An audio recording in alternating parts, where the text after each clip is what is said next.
नक्षत्र म्हणजे नक्षरती, म्हणजे जे आपल्या जागेवरनं हालत नाही अशी नक्षत्र.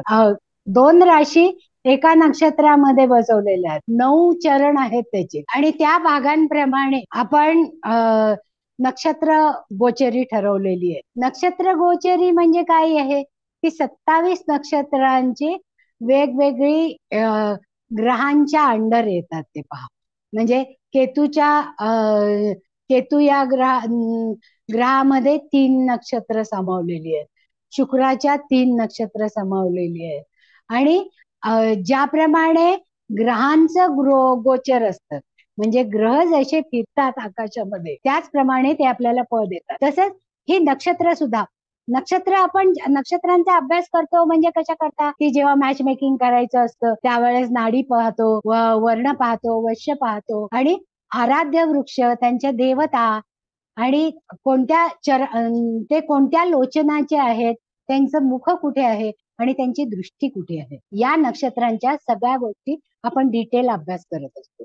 आणि गोचरी प्रमाणे ज्या वेळेस नक्षत्र गोचरी आपण म्हणतो, म्हणजे आपल्या जन्म नक्षत्र हे जन्म नक्षत्र असतं, म्हणजे ते जन्मापासून सुरू होतं, आणि कुंडली जशी आपण जन्माप्रमाणे मानतो त्याचप्रमाणे ही नक्षत्र मानली जातात. आणि मग पहिलं जन्म नक्षत्र, दुसरं संपत म्हणजे जे आपल्याला संपत्ती देतं, तिसरं विपत म्हणजे जी आपल्याला विपत्ती आणतं आपल्या सगळ्या कामामध्ये, वेगवेगळ्या गोष्टींमध्ये, तिसरं क्षेम म्हणजे आपल्याला ज्याच्यामध्ये आनंद मिळतो, शांतता मिळते, सुख मिळतं, समाधान मिळतं.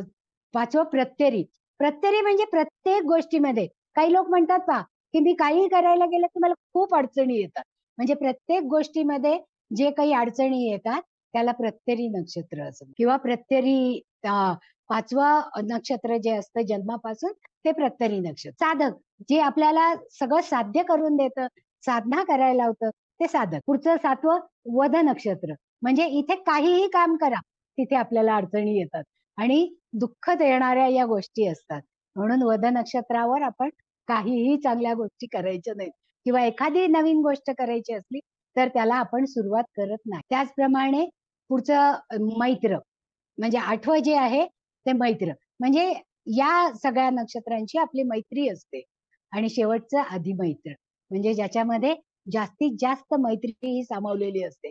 आणि या नक्षत्रांचा उपयोग आपण वेगवेगळ्या ठिकाणी करत असतो पहा. जेव्हा आपल्याला अडचणी येतात तेव्हा आपण काय म्हणतो की आराध्य वृक्ष तुमच्या नक्षत्राचे जे असेल त्याचं 5 अंगांपैकी, पंचांगापैकी एक काहीतरी जवळ ठेवा.